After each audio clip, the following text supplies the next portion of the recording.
Solo muy enojado porque... Ya. Abierto el micrófono. Sí. Hola chicos, ¿se escucha? No tengo el audio.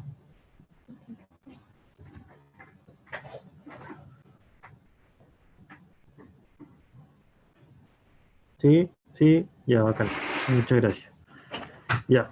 Vamos a dar inicio entonces a la capacitación de hoy. Vamos a estar esta semana y las que vienen trabajando en unificar conceptos, criterios y manejo respecto a los pacientes traqueostomizados.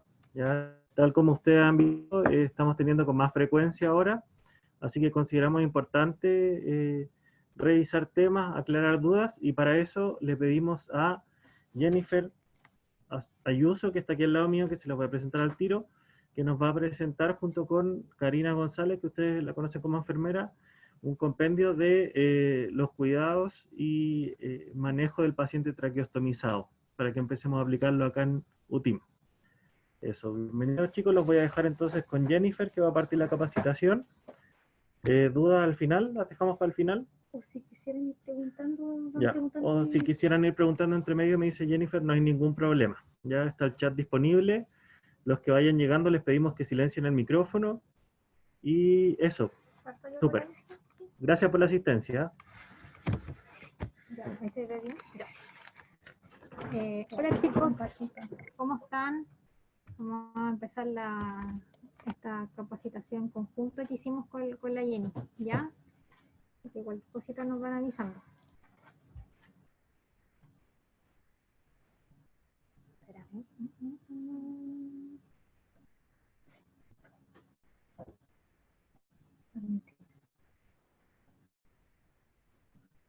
Ya, ahora sí, entonces vamos a partir.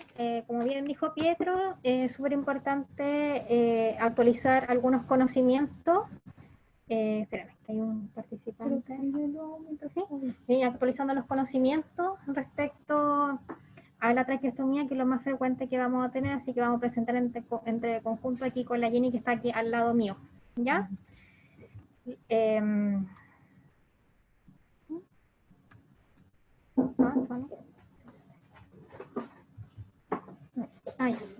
objetivo de esta presentación es conocer los procedimientos relacionados con la traqueostomía, identificar los insumos que vamos a ver, identificar los distintos circuitos que lo vamos a ir viendo para generar un uso racional de ellos, que sea lo más recomendado y lo mejor, y reconocer que la traqueostomía es un manejo interdisciplinar. Está el médico, está el kinesiólogo, estamos nosotros, el equipo de enfermería, y también están los fonoaudiólogos. Ejecutar procedimientos de manera segura en los pacientes con traqueostomía COVID-19 por el riesgo de aerolización. De los pacientes que tienen infección por SARS-CoV-2 que tienen neumonía, se dice que el 5 o 10% de estos pacientes con neumonía son una hipoxemia severa que requieren intubación mecánica, ventilación mecánica invasiva. Muchos de ellos están varios días con ventilación mecánica invasiva que es prolongada, y la traqueostomía viene un poco a ayudar a favorecer un weaning precoz, disminuyendo el trabajo ventilatorio, previniendo la injuria glótica y facilitando el despertar, y después de eso, en el fondo, tener una rehabilitación precoz. El enfoque siempre tiene que ser un equipo multidisciplinario, como lo he dicho anteriormente, y también el objetivo también de esta presentación es minimizar el riesgo de aerolización para nosotros y también para los otros pacientes que puedan estar en la unidad, en este caso, por ejemplo, de habitaciones compartidas. Hola, ¿cómo están? Buenas tardes. Mi nombre es Jennifer Ayuso, yo soy kinesióloga de la UPC de la red. Y bueno, agradecida de la invitación de la UTIM por participar. Vamos a hablar de algunos conceptos básicos y que probablemente ustedes ya manejen, y cualquier duda que va surgiendo la pueden ir preguntando a través del chat. Bien sabemos todos que la traqueostomía se define como la apertura de un ostoma en la tráquea con el fin de establecer una vía aérea artificial para asegurar la ventilación del paciente. Esta traqueostomía tiene como objetivo principal separar la orofaringe de la vía aérea inferior, ¿cierto? Permitir la ventilación en pacientes con obstrucción de la vía aérea, disminuir el trabajo respiratorio en nuestros pacientes al disminuir también el espacio muerto instrumental y facilitar el destete del ventilador mecánico. Bien, Existen dos tipos de técnicas para instaurar una traqueostomía. La primera es la técnica quirúrgica, que se realiza en pabellón, y lo que se realiza es una incisión de tipo vertical para ir disecando los planos e identificar el istmo tiroideo, el cual se va a desplazar para generar este ostoma en la tráquea, cortando un flap en el cual se va a instaurar esta nueva traqueostomía. Ese trayecto queda fijo a través de sutura, ¿cierto? Y tiene una inestabilidad durante los primeros 5 días. Versus la traqueostomía percutánea, que es la que habitualmente nos vamos a encontrar en nuestras unidades, que se realiza al lado de la cama del paciente o bedside, y se realiza entre el primero, segundo y tercer anillo traqueal, donde se va insertando a través de una guía distintos tipos de dilatadores plásticos en diferentes tamaños que nos van a permitir a través de una incisión vertical, horizontal pequeña, la instauración de nuestra traqueostomía. Metaanálisis y estudios han demostrado que la técnica percutánea es más fácil de realizar, tiene menos riesgos y complicaciones asociadas, menor sangrado, menor riesgo de infección de la herida peristomal, ¿cierto? Y mejor cicatrización o una cicatrización más estética, además de menor riesgo de muerte, ¿cierto? La primera técnica la podríamos específicamente utilizar en aquellos pacientes con alguna malformación en la vía aérea, pacientes obesos, con cuello corto, ¿cierto? Alguna presencia de tumor o malformación estructural, y la percutánea que se está realizando habitualmente en nuestras unidades y precisamente en el contexto de pandemia, hoy sin mucho uso de la fibrobronco que habitualmente nos ayuda. ¿Cuáles son los componentes de una traqueostomía? Es muy importante de definir y de tener claridad al momento de atender a nuestros pacientes. Tenemos un conector universal de 15 milímetros, ¿cierto?, que es el que nos va a permitir conectar ya sea con el ventilador mecánico, ¿cierto?, o con nuestros dispositivos, ya sea válvula de fonación, filtro, etc. Tiene aletas de sujeción que nos va a permitir conectar con el collarín cervical, ¿cierto?, y fijar esa traqueostomía. Tiene un cuerpo, tiene una línea de insuflado que va directo hacia un balón piloto o válvula de Luer, por la cual yo puedo inflar el balón de neumotaponamiento o CAF. Todas las cánulas de traqueostomía van a tener esos mismos tipos de componentes, pero tenemos diversas cánulas y diversas marcas. Es importante al momento de atender a nuestros pacientes saber el modelo específico que utiliza nuestro paciente, la marca y el tamaño. Habitualmente está dado por un número pequeño que se ubica en las aletas de sujeción, donde va a estar el diámetro interno y externo de la cánula, el número de la cánula y la marca. En esta figura podemos observar tipos de cánulas distintas, ¿cierto? La A es una cánula fenestrada que tiene orificios de fenestración que nos van a permitir fugar el aire, ¿cierto? Acá hay una cánula con puerto de aspiración subglótico muy utilizada hoy en día en momentos de pandemia por nuestros pacientes. Tenemos obturadores, tapones de traqueostomía, conexión a el balón de neumotaponamiento a través de la válvula de Luer, ¿cierto?, para inflar el CAF. En Chile existen actualmente 4 marcas más utilizadas: la Portex, la Chailly, la Ratch y la Tracoe. Y hoy por hoy en nuestro hospital estamos usando bastante las cánulas Chailly y las Tracoe. Vamos a admitir aquí. Bien.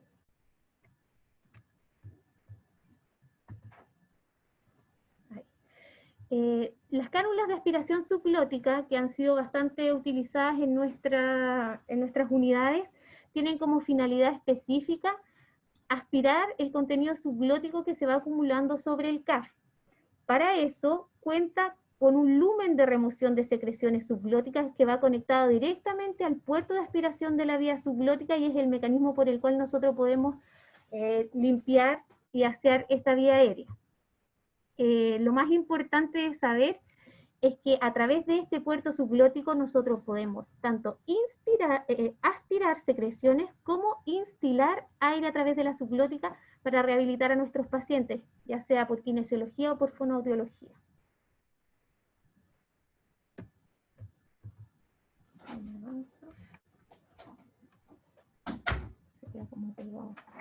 Ahí.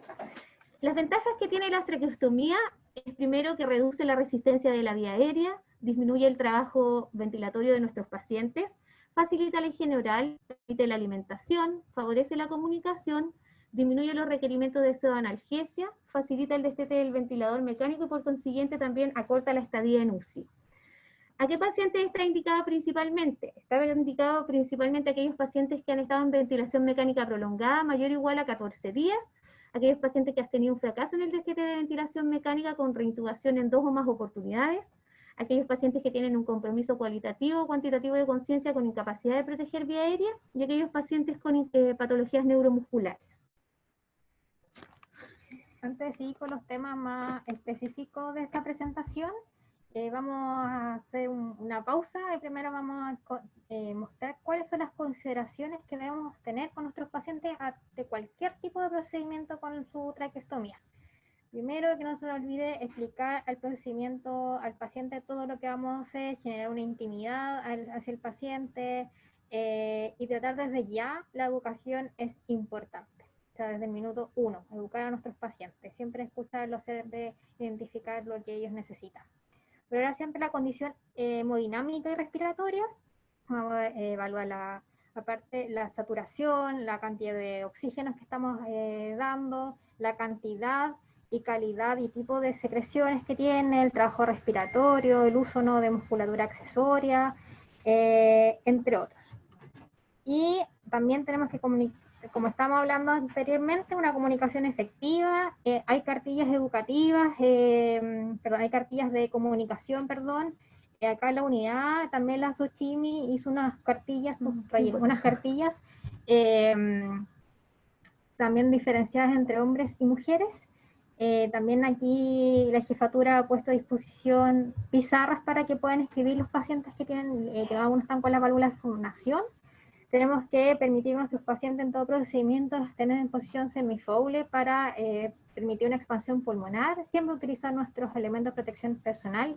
Y muy importante, cuando entremos en la habitación de un paciente, la visita de cada turno, valorar y fijarnos que esté un resucitador manual, o aquí le puse marca en bull que tenemos acá, conectado al oxígeno y un sistema de aspiración que esté funcionando. Y fijarnos que cuando el tacho de aspiración está sobre 500 ml, pedirle al auxiliar de apoyo que lo cambie.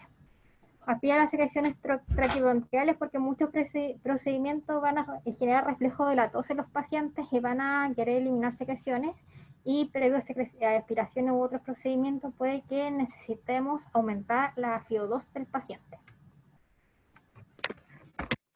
¿A qué poner atención específicamente? En un paciente ventilado con COVID-19 es importante tener mucha precaución con el circuito de aspiración. Tratar de prevenir la aerosolización para cuidar al personal de salud específicamente. Idealmente utilizar un sistema de succión cerrado o trash cap, ¿cierto?, que va a ir conectado directamente al ostoma de nuestro paciente o a través de un conector corto simple adaptado para traqueostomía. Otra cosa muy importante es utilizar un filtro HMF. Actualmente tenemos filtros antibacteriano Virovac o filtro HMF. Lo importante es cerciorarse de que no sea un intercambiador de aire-humedad, sino que además posea la particularidad de ser filtro. Y en el envase debe decir filter. La presión del CAF la debemos chequear cada 12 horas y la Xochimilco recomienda que idealmente esa presión esté entre los 30 y 32 centímetros de agua. Disminuir al mínimo las conexiones para evitar las fugas en el circuito, revisarlas para que estén bien sellados los dispositivos ante cualquier procedimiento que queramos realizar, por ejemplo, cambios de posición, aseos, etc. Es muy importante que antes de realizarlos chequeemos que las conexiones estén firmes, que al momento de girar a nuestros pacientes o asearlos no haya nada que pudiera estar tirante y que nos pudiera generar estrés mecánico o tracción en la traqueostomía. Si utiliza un resucitador manual, idealmente incluir un filtro HMF para evitar la aerosolización. En caso de emergencia es muy útil que siempre en la habitación del paciente exista este ambú conectado a un filtro para evitar aerosolización. En el caso de un paciente no ventilado, COVID-19, que es la mayoría de los pacientes que se encuentran en esta unidad en la UTIM, la presión del CAF también es muy importante que la chequemos con el mismo nivel de lo anterior, idealmente entre 30 y 32 centímetros de agua. que el circuito de aspiración también tenga idealmente una trashker o sistema de succión cerrado. Idealmente, la SOCIMI no aconseja el uso de humidificador activo, ya que dificulta el filtrado de las partículas y aumenta el riesgo de infección por manipulación de trampas de agua. Ojalá usar en este caso humidificación pasiva y una FiO2 para meta de saturación entre 92 y 96%. En ambos tipos de pacientes, ya sea ventilado o no ventilado, lo ideal es usar cánulas con aspiración subglótica, pero sabemos que muchas veces no están disponibles porque los proveedores principalmente eran proveedores que no usaban la aspiración subglótica. Ahora hace un par de años ha llegado la marca Tracoe, que ha sido instalada en nuestros pacientes. Importante verificar algunos procedimientos y conexiones en nuestros tipos de pacientes. Si tenemos un paciente que ya destetamos del ventilador mecánico, importante saber los requerimientos de oxígeno que va a utilizar. Si usted se enfrenta a un paciente con esta conexión a filtro más oxígeno de alto flujo, debe saber que debemos conectar un sistema de Venturi para poder dar entre 24 a 50% de FiO2 del paciente, fijarnos en el pitutito que estamos usando. Si es el de color blanco, entrego mayor cantidad de FiO2, entrego FiO2 desde 35 al 50%, ¿cierto? Y si es el verde, entre 24 y 35. Conectar con una línea directamente a la humidificación de tipo burbuja, ¿cierto? Tiene que usar además un conector tipo T para poder conectar un corrugado simple que va a ser como la vía exhalatoria del paciente, y el filtro muy importante para que el aire exhalado a través de esa traqueostomía salga filtrado y disminuya el riesgo de aerosolización. En el caso que vayamos a conectar a nuestro paciente a oxígeno de bajo flujo, de 1 a 5 litros por, en el fondo, filtro, lo que usamos es, idealmente, la trashker para no aerosolizar, ¿cierto? El filtro, y le sacamos la tapita blanca y lo conectamos directo a la conexión de oxígeno. En nuestro hospital no contamos con filtros específicos para traqueostomía, y estos filtros adaptados son de ventilación mecánica y son los que han sido utilizados para poder entregar la FiO2 a nuestros pacientes. La SOCIMI, como anteriormente mencionaba, recomienda disminuir al máximo las conexiones. Entonces, si usted ve que su paciente ya tiene su traqueostomía estable, ya más madura, es decir, tiene más de 7 a 10 días, puede empezar a disminuir las conexiones y conectar directamente, porque ya no hay riesgo, en caso de que hubiese tracción, de una salida accidental.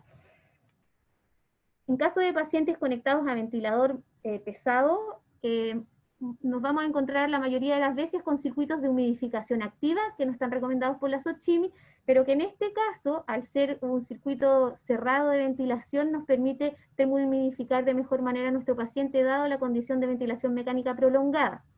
Está conectado a una cascada de humidificación activa con una rama que es la azul para el circuito inspiratoria y una rama blanca para el circuito que es expiratoria. Lo importante aquí es considerar que este circuito idealmente no se desconecte y que tengamos siempre nuestro puerto de aspiración cerrado. En este caso podemos ver una traqueostomía especial, que probablemente no se vea habitualmente, que es una traqueostomía marca Chiley, extra large cánula 8, ¿ya? Azul, que era twist, se giraba para sacar y se volvía a poner y se giraba.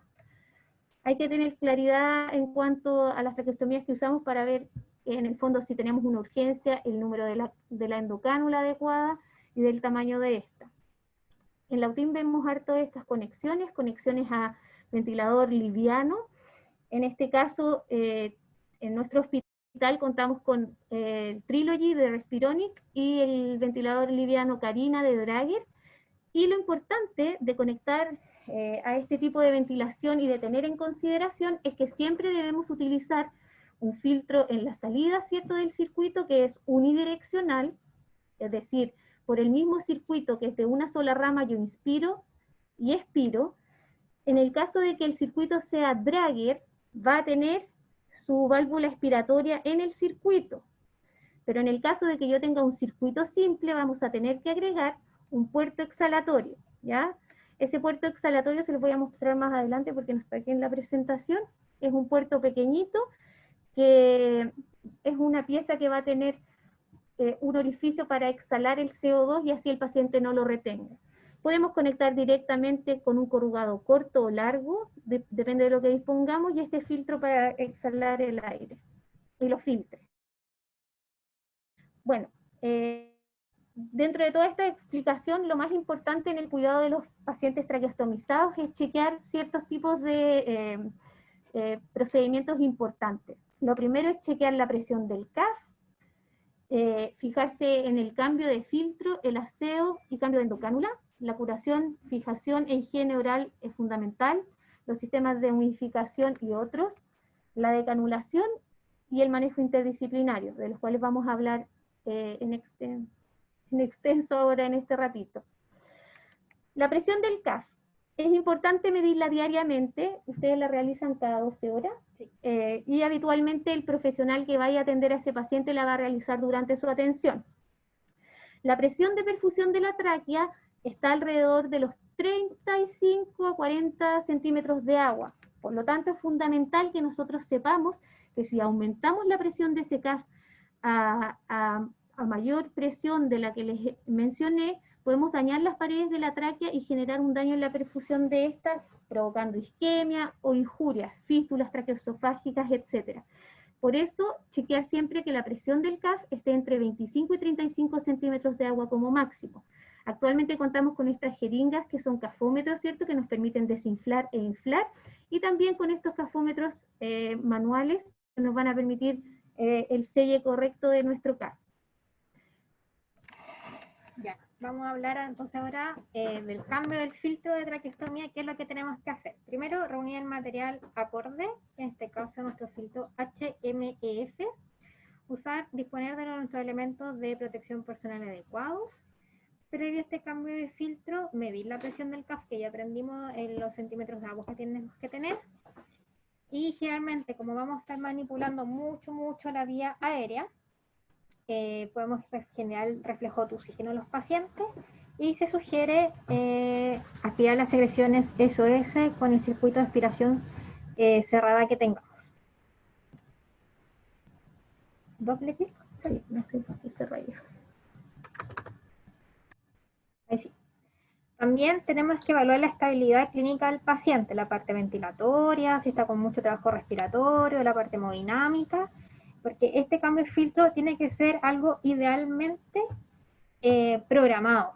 Si el paciente no está en las condiciones, debemos posponer este cambio de filtro hasta esperar su estabilidad.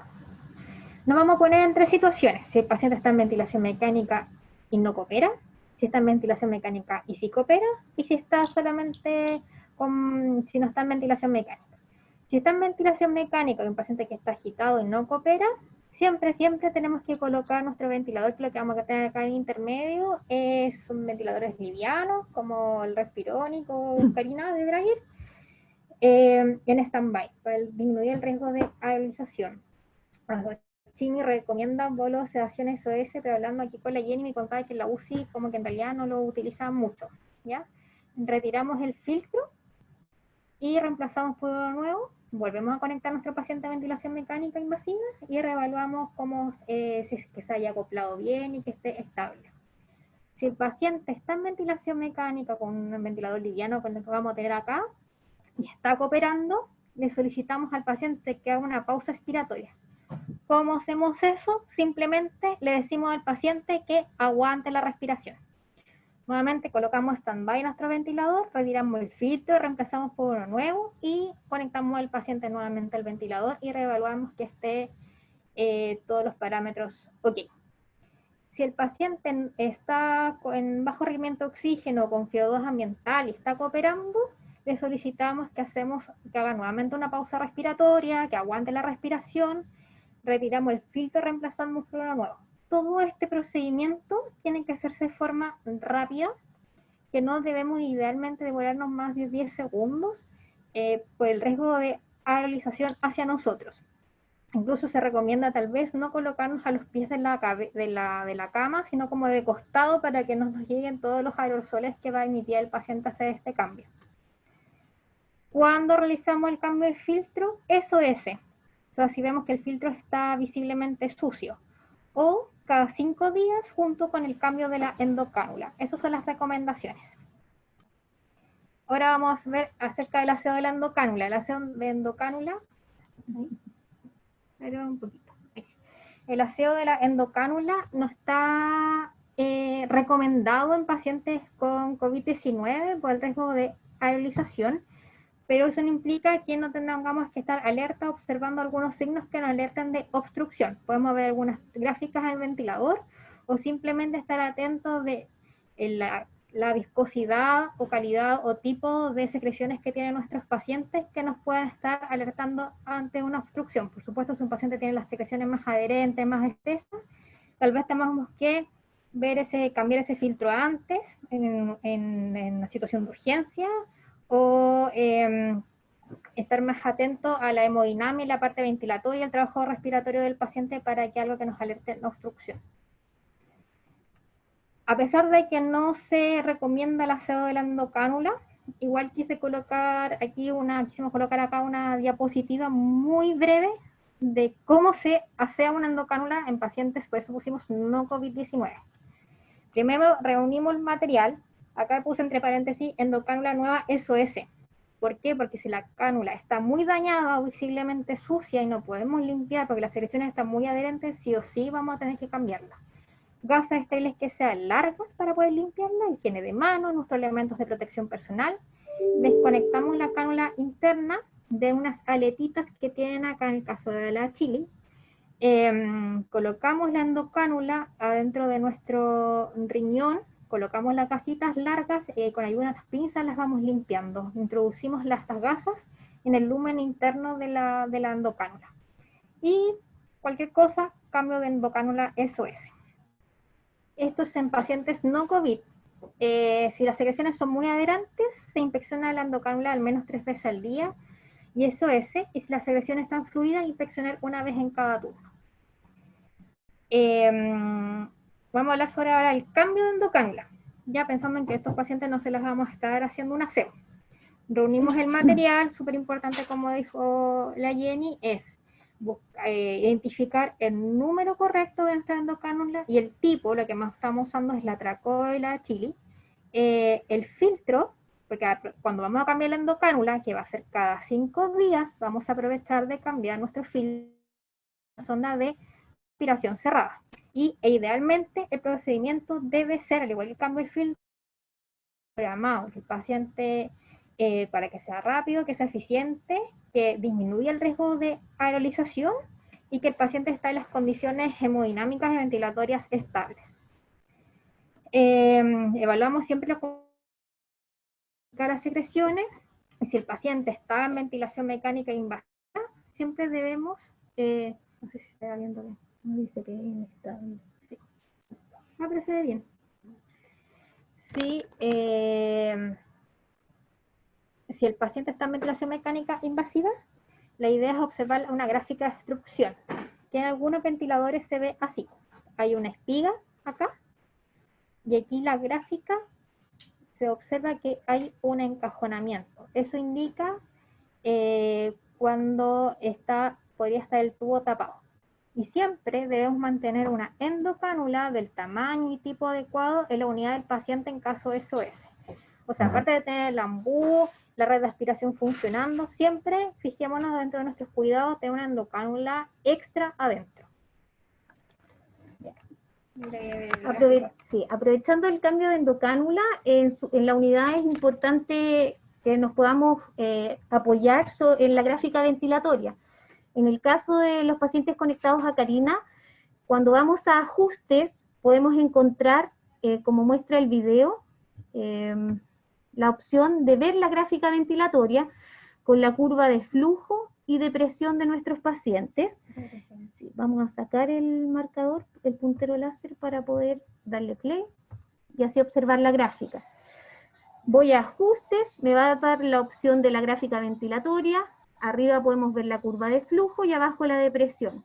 Cuando yo tengo un paciente que está probablemente obstruido, vamos a tener una caída importante de la presión de la vía aérea, sumado a esto a un encajonamiento de la curva de flujo. Es decir, el flujo expiratorio no va a llegar a cero. y probablemente se produzca atrapamiento aéreo o autopip. Entonces, cae de manera brusca la presión de la vía aérea y por consiguiente se va a producir un encajonamiento que no es tal esta figura porque la curva de flujo no va a llegar a cero, ¿ya? Eso es importante de tener en consideración y que usted puede observar en su paciente al momento de pensar en alguna obstrucción. Importante además saber que no solamente por secreciones puede estar nuestro paciente obstruido, sino que también chequear el filtro, que puede estar taponeado ya con secreciones previamente y estar juntando muchas secreciones e impedir la adecuada ventilación. Puede estar acodado uno de los circuitos, ya sea el del ventilador mecánico o el circuito corto de traqueostomía, ¿cierto? Así que chequear esas posibilidades y si no, aspirar sabiendo que ya son secreciones. Bien. Para el cambio de endocánula, si un paciente está conectado a ventilación mecánica invasiva, vamos a ver el siguiente, el siguiente algoritmo que propone la Xochimmi, que lo quisimos colocar porque se ve como bien clarito.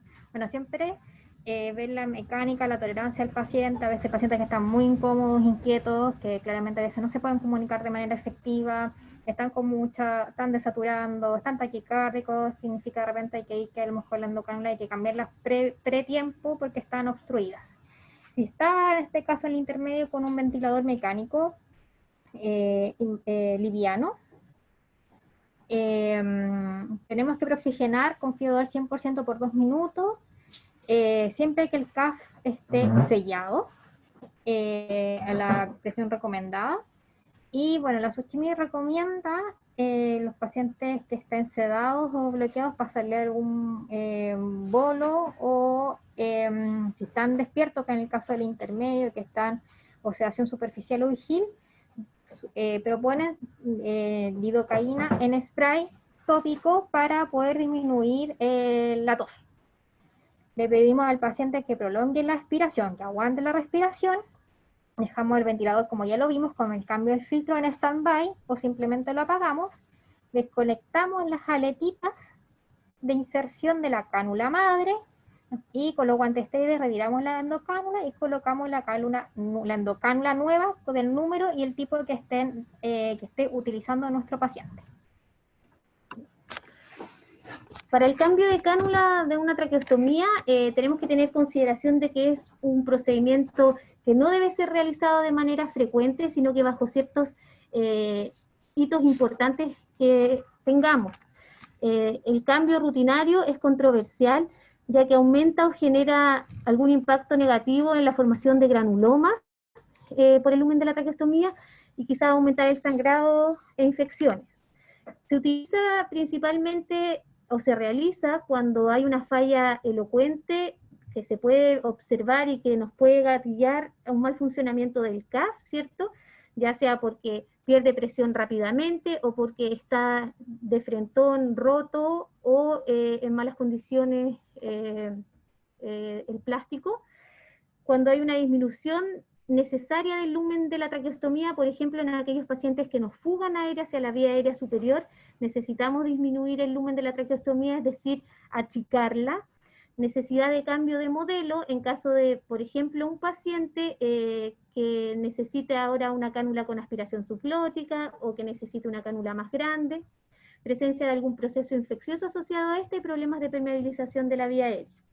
En el siguiente video, que vamos a bajar el audio, vamos a mostrar cómo se realiza el cambio de endocánula. Es súper importante que sepamos que habitualmente en nuestras unidades se realiza por el intensivista, ¿cierto? Eventualmente en la UCI la puede realizar el kinesiólogo previa autorización del intensivista, y es un proceso que se puede realizar a 4 manos para asistir el cambio. Se desajusta o se abren las aletas de sujeción conectadas al collarín cervical, ¿cierto? Como se ve en la imagen. Se prepara el material, la cánula nueva, chequeamos el CAF de esta cánula, a ver si es que la cánula está bien, ¿cierto? Y se procede a desinflar el CAF y retirar la traqueostomía. En este caso, el paciente tenía un ostoma ya maduro, formado más o menos 30 días, así es que Hay tiempo para cambiar esa cánula sin necesidad de poner un obturador o una línea para evitar el cierre o en el fondo una broncoconstricción, ¿cierto? Por eso que nos tomamos nuestro tiempo para poder realizar el cambio. Importante en ese momento realizar un aseo periostoma, que se hizo posterior, esto fue solo para efectos de video, ¿cierto? Y ahí vemos cómo a través de un obturador se inserta la nueva cánula que es más pequeña y se saca el obturador y queda nuestra cánula ya inserta y luego se mete la endocánula, ¿cierto? Ahí vemos cómo salen secreciones teñidas de azul porque se le había hecho una prueba de azul anteriormente y se fija ya a nuestro collarín cervical y conecta el oxígeno del paciente y se infla el CAF. Vamos a hablar sobre la curación y fijación de la traqueostomía. Primero siempre la comunicación con nuestro paciente, explicar el procedimiento, reunimos el material necesario, nos lavamos las manitos, utilizamos nuestro elemento de protección personal y, importante, que la curación sea a 4 manos. ¿Por qué a 4 manos?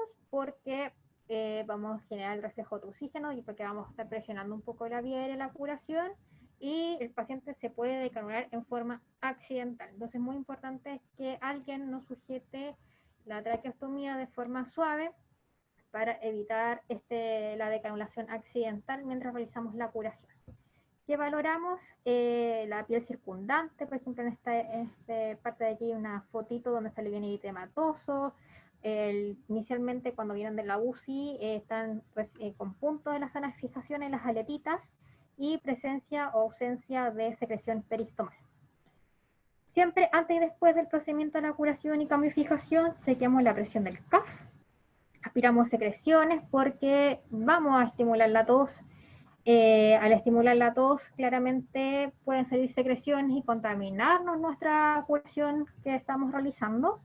Preparamos el equipo con técnica estéril y limpiamos con suero, con unas gasas embebidas, o sea, las gasas embebidas con suerito fisiológico, con un movimiento rotatorio, con gasitas de forma suave en la zona peristomal y también siempre considerar las aletas de la cánula. Si está con puntos, generalmente la idea es dejar, podemos utilizar una gasa más delgada y secamos la piel también con gasitas. Que es importante después colocar un protector cutáneo, por ejemplo como el Cavilon, y hacer un corte en el centro de la gasa, y la idea es que sea una gasa no tejida, evitar otro tipo de gasas que puedan generar hilachas, que pueden generar un espacio, un cuerpo extraño en la vía aérea que puede traer complicaciones. El apósito, lo importante es que quede bajo las aletas y registramos la curación y hacemos la curva en el seguimiento de la hoja de enfermería. ¿Ya? Podemos incluso, si pacientes están con secreciones muy abundantes, colocar alguna espuma hidrofílica para proteger la piel. Y sobre todo estimar el uso de Cavilon como barrera protectora. ¿Cada cuánto se hace en tiempo de pacientes con COVID? Cada 24 horas y SOS. El collarín se cambia SOS, se inserta en las aletitas de la cánula, siempre a 4 manos con un ayudante, por lo que ya había explicado previamente. Debe quedar firme, pero a la vez de fácil, que se puede retirar en forma fácil o de soltar fácil en caso de una urgencia. Deben pasar al menos unos 1 o 2 deditos por debajo del collarín, que eso nos va a indicar en el fondo que no está muy apretado. Si hay una mala fijación, podemos tener complicaciones como un desplazamiento de la traqueostomía o una decanulación accidental. Y con lo que he hablado, el cambio de la fijación es SOS. Acá hay una imagen, nos facilitó aquí la Jenny, de una UPP. ¿Así? Una UPP secundaria a una, tal vez, alguna curación de traqueostomía. Por eso es súper importante que la gasa que nosotros coloquemos esté bajo también las aletitas de nuestra cánula madre, y si está con puntos podemos elegir una gasita más delgada. También un pilar fundamental es la higiene bucal. La cavidad oral, cuando está en estancia en la UCI, aparecen ya a las 48 horas una microbiota o colonizaciones de otras bacterias que no están siempre en la cavidad oral. Y estas pueden generar neumonias, pueden migrar, se pueden colonizar el CAF y migrar hacia las vías respiratorias inferiores. Al no hacer un aseo bucal se va generando un biofilm, una placa bacteriana que genera estas condiciones, ¿ya? Que pueden provocar infecciones en el tracto inferior. Por eso siempre es bueno limpiar la piel con aproximadamente 10 ml de suerito fisiológico con este cepillo de aspiración que tenemos, instilar y ir aspirando al mismo tiempo. Desbridar, que se hace 1 o 2 veces al día, con este caso con oral gel, nos debería tomar en promedio 60 segundos. Y luego hidratar la cavidad oral, pensando que estos pacientes posteriormente van a estar con terapia fonobiológica, van a tener que empezar a fonar. Nuestra cavidad oral tiene que estar hidratada con glicerina, vaselina y también con emoliente labial en los labios, como lo que tenemos disponible acá, como el y el cepillo en pacientes COVID-19 hay que desecharlo, se aconseja que sea un cepillo de uso único. Relevante para estos pacientes los sistemas de humidificación en la traqueostomía, dado que al ser una vía aérea artificial va a perder la termohumidificación natural de la vía aérea, ya que es un bypass de la vía aérea. Por lo tanto, lo más probable es que vamos a tener procesos secundarios a esta falta de humidificación. Importante considerar que sí o sí todos los pacientes traqueostomizados deben utilizar algún sistema, ya sea pasivo o activo, para permitir en el fondo que este aire se caliente y se humidifique durante la inhalación y la exhalación, previniendo así complicaciones asociadas al aumento de secreciones, ¿cierto? Y a la calidad de estas, descamación de la membrana basal o las células epiteliales del sistema respiratorio, y por consiguiente a lo mejor la aparición de neumonias asociadas a en el fondo el déficit de la termohumidificación. Tenemos tipos de humidificación pasivo como el filtro HME, que es un intercambiador de aire-humedad, pero no es filtro, por eso no lo estamos usando actualmente en nuestros pacientes COVID. Y tenemos la humidificación activa, que idealmente no se recomienda en este tipo de pacientes por la aerosolización, ¿cierto? Pero sin embargo, ha sido ampliamente utilizado en los pacientes traqueostomizados, principalmente en aquellos con secreciones muy abundantes, secreciones que son difíciles de aspirar, ¿cierto? Y que tienen un mal manejo dado la espesidad de esta secreción. Otros sistemas que hemos visto de manera reciente en la unidad ha sido la nebulización, ya no a través del sistema de nebulización habitual que utilizábamos en tipo JET, sino que ahora un nebulizador de tipo ultrasónico, que es el Aerogen. Este nebulizador está diseñado para aerosolizar fármacos aspirables, ¿cierto? Principalmente, en este caso, lo que hemos utilizado es el colistin en su unidad, ¿cierto? Sí. Puede utilizarse en pacientes en ventilador mecánico u otro, puede ser ventilación mecánica no invasiva, puede ser cánula nasal de alto flujo, o puede ser directo por máscara en ventilación mecánica no invasiva.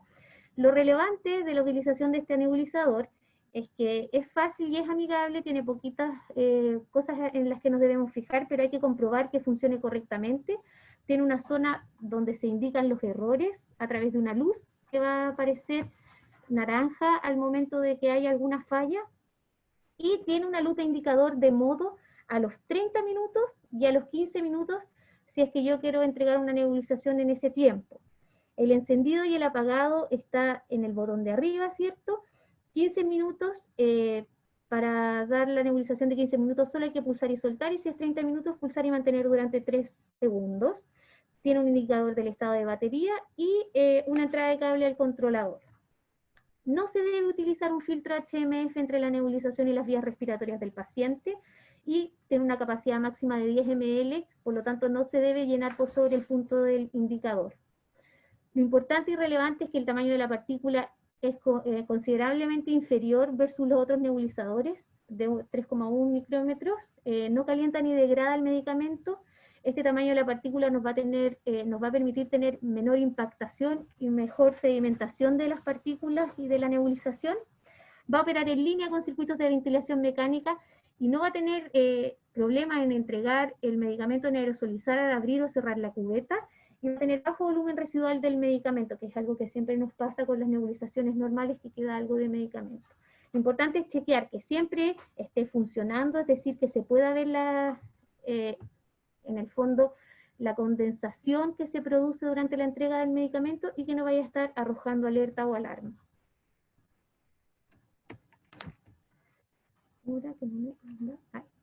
Aquí podemos ver dos circuitos, uno que utilizaron ustedes en su unidad, gentileza de Karina, la foto, donde se conectó el aerogen directamente a la traqueostomía. Se conectó al parecer con un circuito simple, una T, el nebulizador, otra T que se cerró y una rama que trataron de hacer exhalatoria con un filtro. Podría haberse hecho con un circuito de corrugado simple a lo mejor para cortar el espacio muerto y poner el filtro ahí también. Hay distintas formas, lo importante es que cumpla la funcionalidad que es entregarle en el fondo el medicamento al paciente. Y aquí podemos ver un paciente conectado a ventilación mecánica, donde no teníamos el aparato o la T para conectar al sistema de aerogen, y lo que hicimos fue una pieza en T con un corrugado simple que se cortó en ambos extremos y se pudo colocar entonces el sistema de nebulización y funcionó perfecto. Importante, si es que va a colocar el nebulizador en ventilación mecánica invasiva, lo haga en la rama inspiratoria. Y, bueno, importante que si es un paciente COVID-19 que tiene una conexión directa a la traqueostomía, se filtre el aire exhalado. La conexión a la válvula de fonación es otro punto importante del cual nos vemos enfrentados en nuestros pacientes. Lo importante es que ustedes al momento de ver una válvula de fonación sepan que siempre para su uso debe estar el CAF desinflado. Entonces, tratar de correr el menos riesgo posible con respecto a veces las urgencias de inflar el CAF si es que va a estar puesta la válvula de fonación porque el paciente se va a ahogar.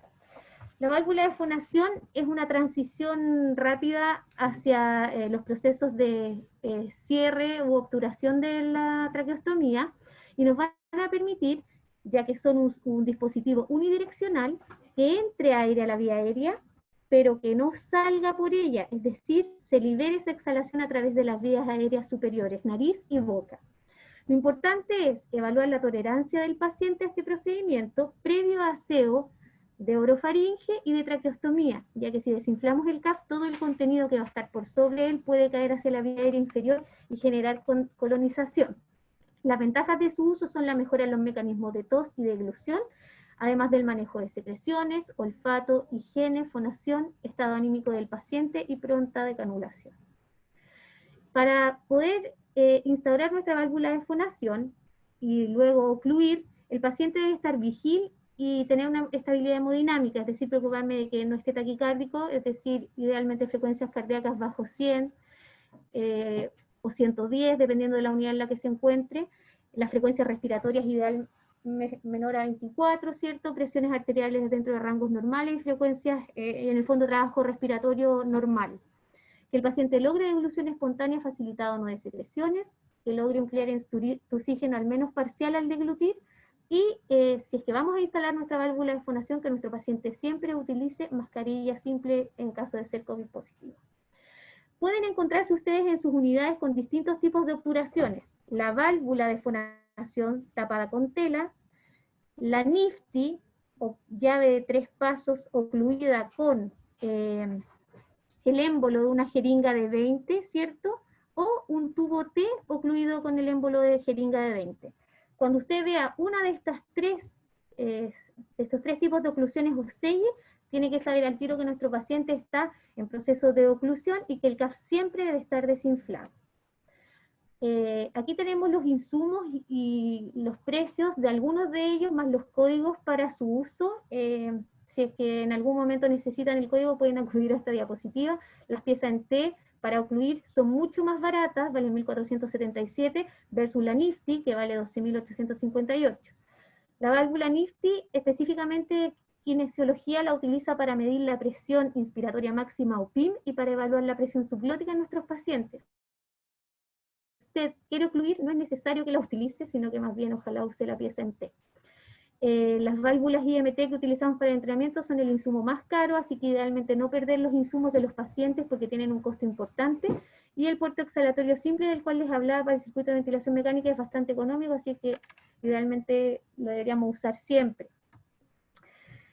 Puntos importantes en el último paso, que es la decanulación, que la resolución de la condición por la que se realizó la traqueostomía esté parcial o totalmente resuelta, que tenga tolerancia a la oclusión por 24 a 48 horas. En la UCI podemos ser un poco más osados, a veces tenemos pacientes que toleran 12, incluso menos, y se decanulan. El manejo de la vía, de las aspiraciones por vía aérea superior, idealmente 1 o 2 aspiraciones por hora, no requerir presión positiva, pico flujo de tos en valores sobre 200 litros por minuto y deglución segura de secreciones y saliva determinados en algunas oportunidades por el tipo de fonoaudiología. Siguiendo con la decanulación, si bien es una indicación médica, es un procedimiento que por lo menos acá en el intermedio lo hacen médicos, nosotros tenemos como enfermería un rol importante. Debemos asegurar hartos cuidados pre, durante y después. Primero, asegurar un ayuno de 6 horas del paciente por riesgo de aspiración. Si está con sonda nasolateral, también suspender la alimentación y aspirar la sonda. Suspender la sedación en aquellos pacientes para que estén más visibles, para que puedan cooperar más. Y mantener en nuestra unidad elementos de seguridad como un resucitador manual, el carro de paro tal vez cerca de la unidad, aspiración, oxígeno, etcétera. Y reunir los materiales que se necesitan, entre ellos un equipo de curación. El médico va a desinflar el CAF y va a retirar la endocánula con la cánula madre y va a limpiar, como justo mostraba en el video, los bordes con suelitos fisiológicos y va a colocar una gasita. ¿Ya? El cierre del estómago puede ser, porque es por segunda intención, puede ser un par de horas, eso depende del tiempo que el paciente haya estado traqueostomizado y puede abarcar también hasta 10 días. Tenemos que valorar siempre durante y después, porque si durante la decanulación hay alguna alteración de signo vital, informar al médico, estar mirando el monitor, valorar las condiciones, el patrón respiratorio, la hemodinamia, los controles de signos vitales, al menos debe ser 30 minutos la primera hora, y valorar la enfermedad de la piel y la presencia del exudado y la curación SOS. Que vamos a registrar post procedimiento los signos vitales, el patrón respiratorio, la tolerancia al procedimiento del paciente y las condiciones del paciente al término de este procedimiento. ¿Qué pasa si hay una decanulación accidental? Que es algo que puede pasar mayoritariamente por la mala fijación. Podemos reaccionar de distintas maneras, ¿cierto? Pero lo importante es siempre mantener la calma. Primero, la decanulación accidental es un desplazamiento completo de la cánula, es algo que no es voluntario, pero que puede ocurrir de forma fortuita o por acciones prevenibles. La literatura se dicen muchas cosas de qué hacer. En otras presentaciones, en otras clases lo hemos visto también acá de la red. Yo igual le mando un WhatsApp al Sabrá y le dije, ya, ¿qué hacemos? ¿Qué nos recomiendas tú? Porque siempre, como intensivista, siempre está colocando muchas traqueostomías y me respondió algunas cosas que les voy a contar, sumado con la bibliografía que encontramos. Siempre depende de los días de traqueostomía. Generalmente al intermedio van a llegar pacientes que ya llevan varios días con traqueostomía, entonces el cierre del estómago puede que no sea de inmediato y tengamos tiempo para poder solucionar esto. Si tenemos un paciente que está fonando y que está sin válvula de fonación por la traqueostomía, siempre tenemos que sospechar que hay un desplazamiento de esta, así que hay algo que nos tiene que alertar. Y según las causas que se realizó la traqueostomía, marcará la urgencia de la reinstalación.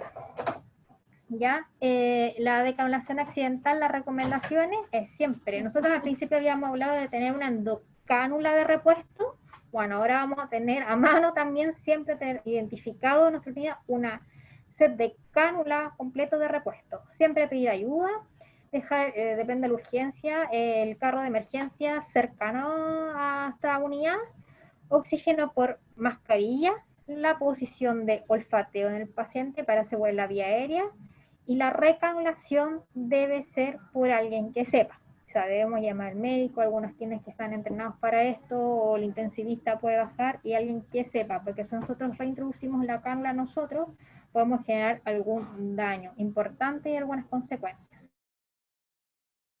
Si es generalmente que va a ser alguien que utiliza el obturador de la cánula, como habíamos visto en el video, va a insertar finalmente la cánula por estoma.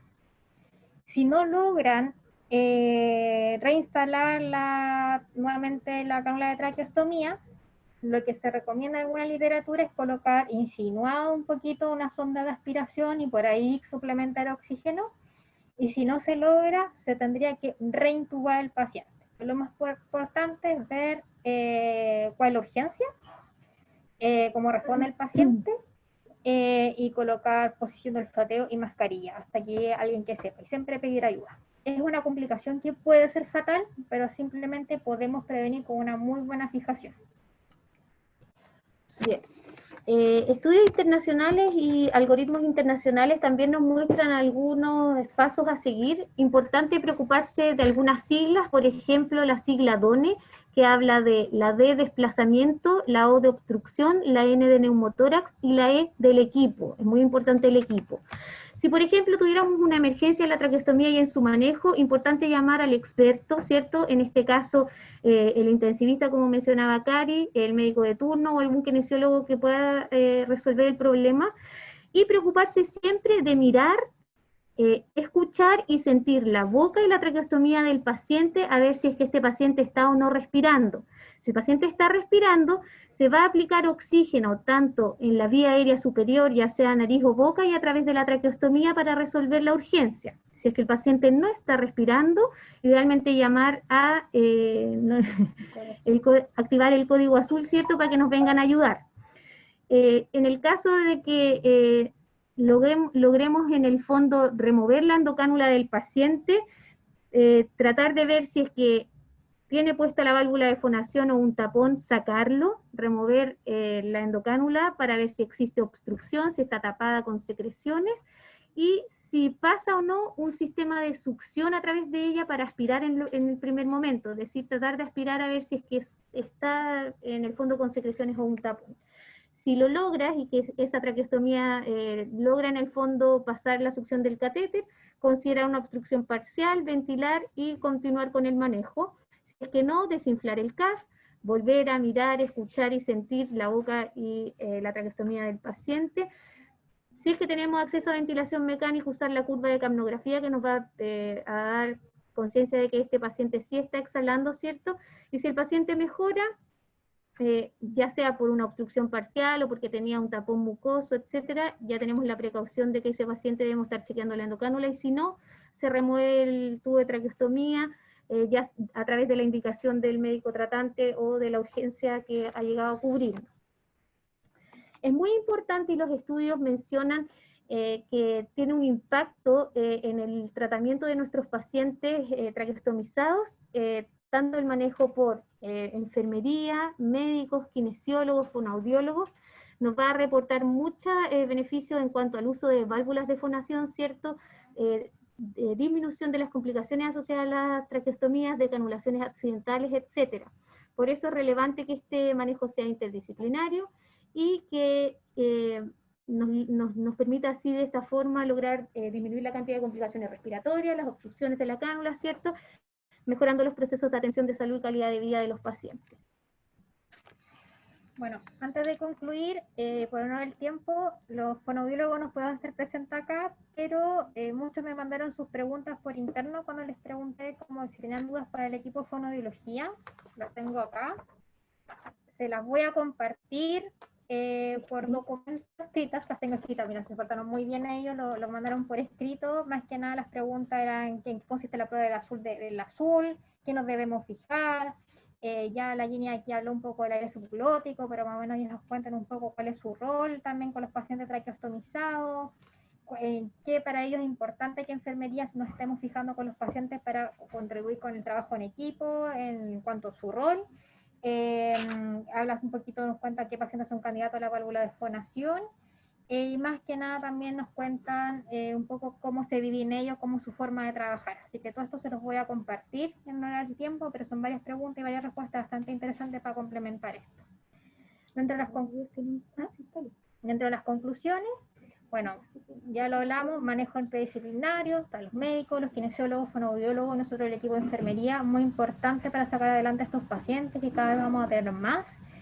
Ya hablamos cuáles son los procedimientos, los tiempos, los plazos, qué insumos hay que utilizar para ser racionales con ello y ser eficientes. Mantener una comunicación efectiva, resguardando la intimidad de los pacientes. Ya hay algunas, ya sea las cartillas con dibujo, pizarras, para poder tener una buena comunicación, y la educación desde el minuto 1 con nuestros pacientes son pilares fundamentales. Estas son algunas de las fuentes de información y muchas gracias. No sé si hay alguna duda. ¿Quería hablar, Pietro? Sí, pregunta. ¿Alguna pregunta o algo, duda para que la aclaremos el tiro?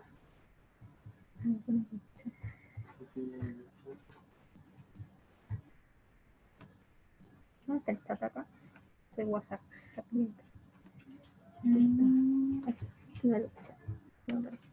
Vamos a estar de compartir.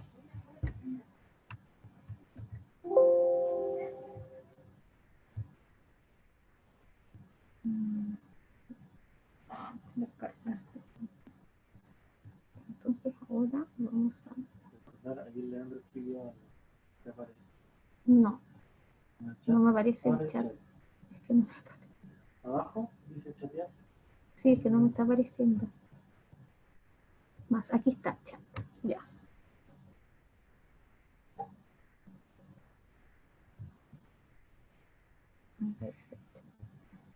Ahí está. Dice, recordar la suspensión de NE en caso de que necesitemos movilizar o succionar al paciente, checando el CAF, así disminuir neumonías aspirativas, nutrición enteral. Sí, aquí Leandro ahí nos hace, ¿la leo más alta? Sí, dale. Aquí Leandro nos hace un muy buen recordatorio de recordar suspender la nutrición enteral en los pacientes que están con sonda para evitar la aspiración al movilizar o suprimir al paciente, checando el CAF también y disminuir las neumonías aspirativas. De allí dice, yo solo quiero decir que la literatura quizás dice que la curación es a 4 manos, pero si se puede hacer de 2 manos con precaución, porque no siempre hay personal para hacerlo de 2 personas. Sí, tenemos como la costumbre hacerlo a 2 manos, una persona, pero yo creo que vamos a tener que empezar a programar esto para disminuir como algún riesgo en el fondo hacia el paciente. O sea, yo creo que vamos a tener que empezar a conversarlo para poder agrupar nuestros cuidados y poder hacer esta recomendación que no es menor en el fondo.